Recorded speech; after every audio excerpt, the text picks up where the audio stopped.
If you walk into something thinking that it's supposed to be easy, then you're wondering why it's hard, and then that's why you're ready to give up.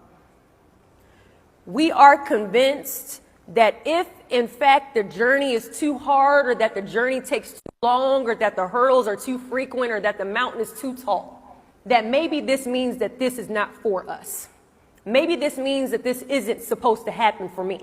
Maybe this means that I'm in the wrong space. When, in fact, it's quite the opposite. I think you're actually right on the road you're supposed to be when it's hard. People ask me all the time, Deshauna, why'd you keep going? Why'd you keep going? Why'd you keep going? It's because I understood that this is a process, and that if it was easy, everybody would achieve it. The reason why it's easier for me to be able to stay on the road to success, whether it is through Miss USA, whether it is through 11 years in the military, whether it is through a master's degree, whether it is through the 7 years it took for me to become a notable speaker, whether it is to be an author or a nonprofit CEO. I understand the process, and I understand the road, and I understand that this isn't meant to be easy. Therefore, it is so much easier for me to climb this mountain because I understand the terrain that I'm about to experience. I challenge you to accept this road for what it truly is and get rid of the fairy tales. Get rid of whatever's telling you it's supposed to be easy.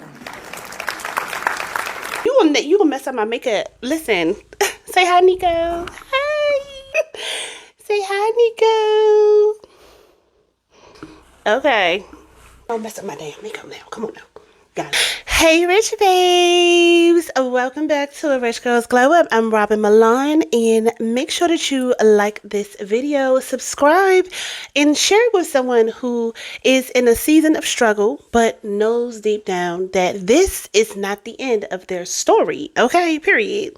Because today we're talking about how setbacks are really setups. Do you hear me? Okay, in a good way. So you think that you have been delayed, but really you're just being positioned for something better than what you even prayed for. Because you know God can multiply. Okay, He can definitely multiply your blessings. Okay, period. Have you noticed that in everybody's success story that you know of, every single person struggles and struggles and struggles? They can't catch a fucking break until they break big, until they blow up, and everything changes from there. They change the world. They change their generation. They change their families forever and ever and ever. And we're using the same thing that they make in life. You ever wonder why that happens? Because the bigger the struggle, the bigger the blessing. The more circumstances you have to overcome, the more powerful you become, the more driven you become, the more influential you become. Because nobody wants to see a success story of somebody who ain't overcame shit. I know I don't. Like, watch a movie. I guarantee you, if the main character don't go through no kind of struggle, you can turn that shit off in the first 20 minutes. You're not going to want to watch it. A good story has struggle. A good story has conflict. A good story has struggle.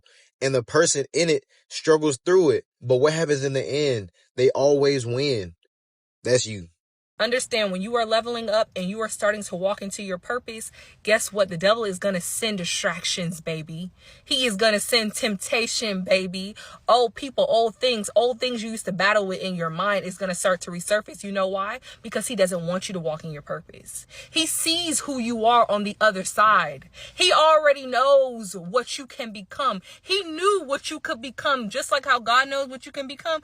The devil also knows what you got inside of you. He knows the type of fire that you have and the gift that you have inside of you, and he's going to send people and send things and try to mess up things in your life in order to keep you distracted and stay in the same place and not move forward in your purpose and in your calling. But you know what you're going to do? You're going to continue to walk in your purpose. You're going to continue to walk in your calling. You're going to literally keep stepping day after day after day after day. I don't care how hard it gets. You're going to keep walking in your purpose. You're going to keep walking in your calling, because guess what? The enemy's not going to win. He's already a loser.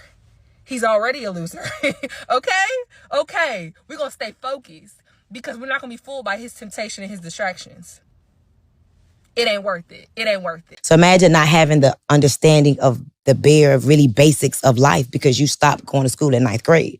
So that was my story up until around the age of like 18, between having my son dropping out of school. I had my second daughter by the time I was 19. I'm still a stripper. I'm thinking that this is going to be my destiny. I'm just going to always be somebody's baby mom or a stripper. but then I changed my environment. That's why I always tell people it is so important that we constantly get around new environments to expand our mind. And I never forget, I read this book at 19 years old. It was called Think and Grow Rich by Napoleon Hill and Dennis Kimbrough. And when I read that book, that's when my paradigm started to shift.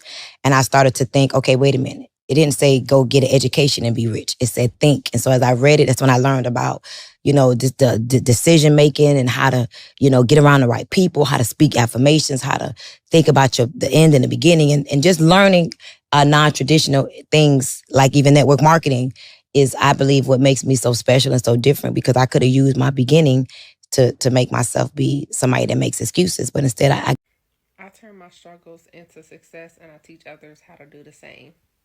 My struggle was having a fresh bankruptcy. Not only that, I lost my job during COVID. So my struggle was my credit and my income. Fixed my credit, got that bankruptcy deleted from my report, started helping other people with their credit and finances, and showed them how they could leverage the same. Taking the information that they got from the program and creating their own digital product. Your pain into passion. What keeps you up at night? What are you going through right now? Whatever you're going through right now, you can help somebody else get out of it as you are digging your way out, because you know what it feels like. Like and follow for more. Let's talk about my journey of going from broke to starting over to owning 2 homes, making way more money than I ever thought possible, all within 4 years. 2018 was kind of where it all started. That was whenever I started over, barely had any money in the bank, and I went from living in this beautiful house to having to move into a 2-bedroom apartment for me and my daughter. I was working a job where I was making $50,000 a year, and honestly, it was not a lot, especially because I was having to provide for not only myself, but also my daughter. I went from being married to being a single mom. So that personally, emotionally, mentally, all those things tied into having to now financially provide for yourself and a child on your own was an adjustment. But nonetheless, I felt like I always had this drive in myself that no matter what, I was going to find a way to make the best life possible for myself and my daughter. So about a year or so after getting this job where I was making $50,000 a year, I started to realize that I just was not really in it, and the pay was way too low. I was also simultaneously kind of building my influencing business. It was not making a lot of money yet, but I was putting in the work. I knew I had to find a new job. So I got a new role. It was a sales role in the biosciences industry. My degree is in microbiology, so it was the perfect fit. I made a lot more money, came with a lot more benefits, and it allowed me the opportunity to move back to Houston. So once I moved to Houston, I knew it would be a smarter financial investment to buy. So I bought my first house back in the beginning of 2020. I still own that house as an investment property, and it was probably the best financial decision that I made, especially during that time, because I felt like that was my first step at creating generational wealth. I started to realize as time was going on, I was just not passionate about that job. The job itself, it just became boring. While also being so in love with creating content, like I just could tell that that was where my purpose is. That is where my passion is. And I started to feel called to just doing that full time. So I worked that job, kept pouring into my business. My business was slowly growing into a full-blown business, but I wanted to make sure I was strategic in quitting my job because I didn't just want to do it. Like I have a whole child to take care of. Before I did quit though, I bought my second home, which is the house that I'm living in now. And I wanted to go ahead and do that, not only because I just felt called to move, but also because it was smart. Like the process of buying a home whenever you have a stable 9-to-5 versus the process of buying a home whenever you're an entrepreneur is vastly different. And I personally didn't want to have to go through the process of the entrepreneur route. So I decided to buy my second home while I was still working my 9-to-5 just to make the process a little bit easier. At the end of 2022, I decided that it was finally time for me to take the leap to becoming a full-time entrepreneur. It's scary. I'm nervous. I just feel like this is what I'm supposed to be doing. So yeah, that is how I've gotten to where I am now. What motivated me? I want to say, I think the struggle of turning something, coming from nothing and turning it into something. That's my thing every day. If God gave me strength to wake up and deal with life, I'm going to take on my dreams head on. So that's my motivation. You can't ask God to give if you don't trust him to take. You pray for an increase in your finances, but when God take away that job that you're currently at because he know you will not leave out of fear, all of a sudden you don't trust that he's going to increase your finances. You pray for a better life, but then start crying and looking crazy when he start removing people out of your life that don't mean you no good. They're not for your betterment. They're not assisting you in advancing. You pray for a new car, and then when your current vehicle gives out or need repairs that you can't afford, now you're forced to go get a new car. All of a sudden, you're not trusting God. All because it's not looking like what you expected, but it's still on the path to what you prayed for. God knows us better than we know ourselves. He knows when we're too scared to do something. He knows when we're going to talk ourselves out of doing something. He knows when we're going to procrastinate on doing something. The very things that we pray for, he knows is going to take some stirring up and some shaking up to push us into that dimension. So we have to trust that God knows best when he's doing these things. Where's your faith when he's taking things away from you?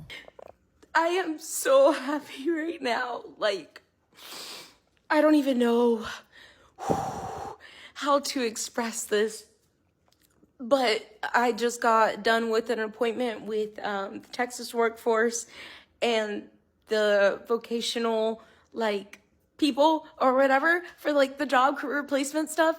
And the guy was like, there's so much hope for you and things like that. And I'm just very honored and I'm just so proud of myself because I've worked so hard to get where I'm at. And I have my education, I have knowledge, I have skills, and I am deserving of a better job and of a better living situation. And I don't have to work this hard to make an income. I just need a little guidance and assistance because I'm fucking neurodivergent, and that's okay. And I'm making a way for myself.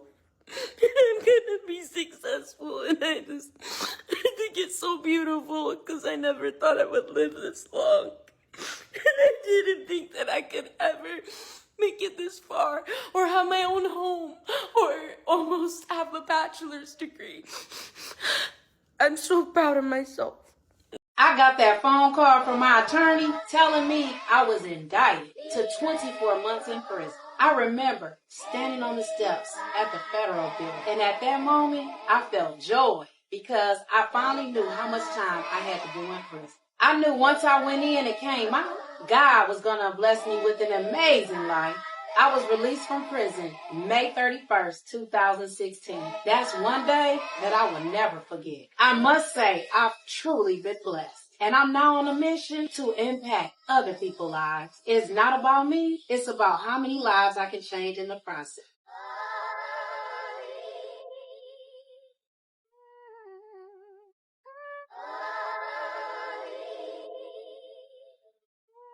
Took me 10 years. Thank you. It took me 10 years of training, waking up every day early, going to the gym, showing up at practice, showing up at competitions, winning competitions, losing competitions over and over and over. I think I missed two other games in between that, which was Rio in 2016 and Tokyo in 2021. 2020, but it happened in 2021 because of COVID. So I'm saying, don't let the struggle deter you because it will happen. It might take longer than you expect or think, but you will make it as long as you keep going and you don't give up.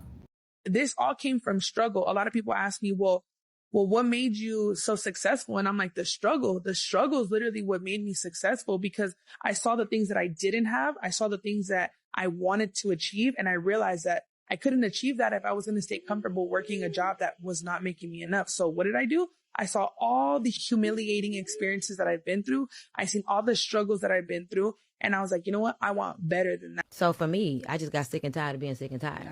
I looked around and was like, okay, this was my mom's story. This was my dad's story. My mom was a hustler who was in the streets. She sold drugs. I spent time as a kid in prisons, visiting my mom and my brother. Like, I knew what bricks looked like by the time I was 7. I've been in foster care. Like, I've been all that, abandoned everything, you know. So depressed, all of that. And I just woke up one day and was like, hell no, this is not going to be my reality. And I was just telling Vanessa in the car, I read at 18 years old this book called Think and Grow Rich, A Black Choice. And I had dropped out of school in the 10th grade. I had my son when I was 15. He's 27 now. I had my daughter when I was 19. I was a stripper. And I was like, okay, first I thought you. How Ellie Talks Money made 7 figures in less than a year. Ellie Diop got her start as a director of sales in corporate America, but in 2020 she got laid off and shortly after that went through a divorce, leaving her with no income. With her $1,200 government stimulus check, she started an LLC and quickly built up her social media presence. With free tools like Canva, she started her business with $40 an hour coaching sessions, but she quickly realized that this wasn't sustainable in scaling her business. She began an online course and priced it around $15 to $20 and found over 50,000 paying customers in her first year alone. While her initial motivation for starting her business was to provide for her family after losing her job, Ellie soon realized the importance of helping other entrepreneurs monetize their skills and talents. She saw a need to focus mainly on supporting women and entrepreneurs of color, and this encouraged her to rebrand her business as an online learning academy called Ellie Talks Money. Let me talk to the woman who is feeling behind, all right? Who feels like everything that could go wrong did, in fact, go wrong. Like you got hit with the disappointments, the delays, and the detours, and now you're questioning everything. Like, let me remind you of this truth. Your comeback will always hit harder than your setback, only if you keep going. All right. So nobody want to talk about the breakdown that comes right before the breakthrough. Do you understand what I'm trying to say here? Like, nobody highlights the nights that you crying on your bathroom floor. Nobody documents the silence between the work and the win. But it's in that space where you feel overlooked, overworked, and under supported that you're being built. Because setbacks aren't punishment, they're preparation. All right, to becoming the person that you need to be, building that character that you need to become. You can't do that with your old self. Do you understand? Okay. It's like with your old self, you had to get dirt thrown on you. People had to talk about you. You had to go through things. You had to become homeless. You had to take that class again or whatever the case may be because it made you a different person. Do you understand? And you had to rise above that. That's what I always say, that the phoenix rise above the ashes. Sometimes God will allow that pause so you can develop the power. Sometimes the rejection is actually redirection. Sometimes that closed door, that was protection from a room you had no business in. They always say man's rejection is God's protection. So if that man don't want you, girl, I'm trying to tell you, God is protecting you. And I know it doesn't feel like it when you're in it. Like it feels like failure. It feels like you're doing everything right and nothing is moving. It feels like you're being tested over and over and over again with no reward in sight. Do you hear me? Listen. I get it. I understand when it comes to trying to get somewhere, but things keep hitting you back to back. But what you don't see is the setup happening in the background. You think that you're stuck, but really you're being staged for something greater, for something solid, for something sustainable. And let me be real with you on this one for real. Every success story starts with a season of silence. Do you understand? Like when you're doing the work, but nobody is clapping, where you're healing and feel so lonely, where you're building, but nothing is taken off. But you need to keep going. You need to. Because you're not building for applause. You're building for a legacy. Look at every powerful woman that you admire. She didn't get there on luck. She didn't. She had to go through a lot of L's, through moments where she was counted out, looked over, doubted, and dismissed. But she stayed consistent no matter what. She turned her pain into a purpose. She turned her rock bottom into a foundation. And Rych Babe, you can too. Your glow up does not start when you win, girl. No, that's why this is called a rich girl's glow up, because she's starting from the bottom. Now we here. Okay, period. It starts when you decide, I am not going to let this be the end of my story. And if you are still in the struggle, even if it doesn't feel like success yet, keep showing up, keep healing, keep building, keep becoming. Do you hear me? Because your bounce back is going to shock everyone who thought that you were done. This is your setback season, and that's okay. But it's also your setup, your launch pad, your plot twist, okay? Your origin story, okay? Like, everybody gotta have an origin story, and that's what makes it so good. Like, that's the hero. The hero had nothing, and he became something.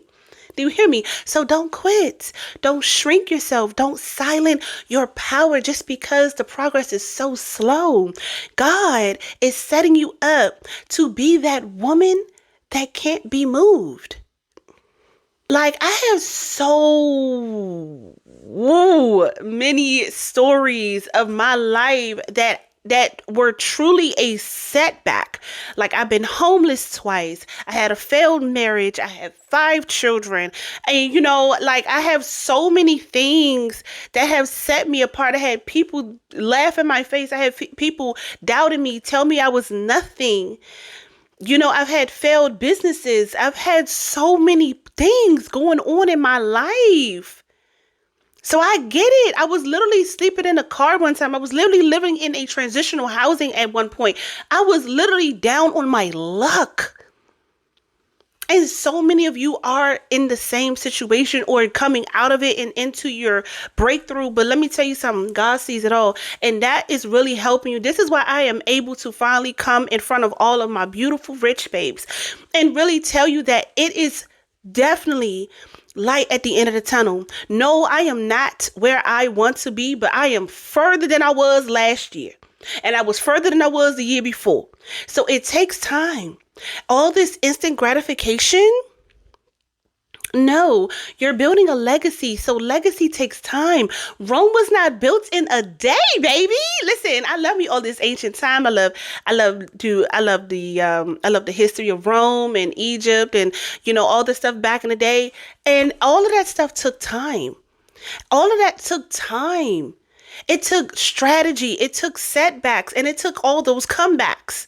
So now when we hear about the great cities and the great civilizations, we like, wow, Cairo, Rome, Kemet.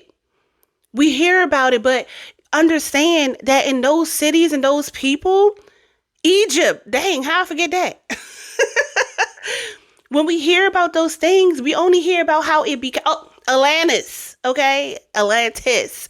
When we hear about those great cities, we only hear about their success. But what about the beginning? The beginning. How do they become what they are today? Of course, they're ancient now, but at one point they were... Everybody has a time and an end. Everybody has a beginning and the end. But during their beginning and their end and that middle, they were the best. So please, do not give up on your dreams. Do not give up on your hopes. You might be living in your car right now. You might be in that shelter right now. You might be in domestic violence right now. You might be going through a breakup right now. You might be just getting a divorce right now. Who am I talking to, girl? Who am I talking to? I'm talking to somebody. That's who I'm talking to. I'm talking to somebody. You might be in something right now. You might just got out of jail. Who knows? Wrongfully convicted. Who knows? Or even if you did do it. I mean, shit. Who am I to judge? I know I did some shit back in the day. But I'm just saying. You might have just got that eviction notice. You might have just lost your job. I don't know how many. I've lost my job. I've gotten laid off 3 times from corporate. And that last time was the last time. And I said, I'm not doing this anymore.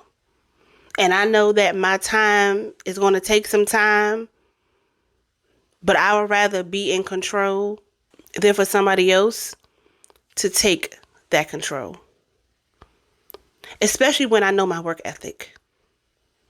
And I know that I am bigger than where I am today.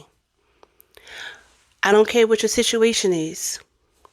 God is going to get you out of it. All right? And if you are ready to start walking like that woman, download my $10 ebook, Becoming Her, the self-concept glow up guide that'll get your mindset aligned with the woman that you are becoming. And Rych Babes, so if you are ready, ready to master your self-concept, all right, your self-love and all of that to help you become the woman that you were always destined to be, that you were always meant to be, make sure that you join the waitlist for my Rich Mindset Mastery course. All right, I haven't set a launch date yet, but I want you to get on that wait list. Make sure that you click the link in the description box, or if you want more information, go to richmilanco.com, where I'll have a brief information, and that way you'll be able to, sign up for the course and be ready for the exclusives, because you need to be on that list so you can get the exclusives. You hear me, girl? I'm so excited. So with that being said, Rych Babes, be the woman who walks into the room and make people wonder. Secure the bag, protect your peace, and stay rich, Rych Babes. I love you.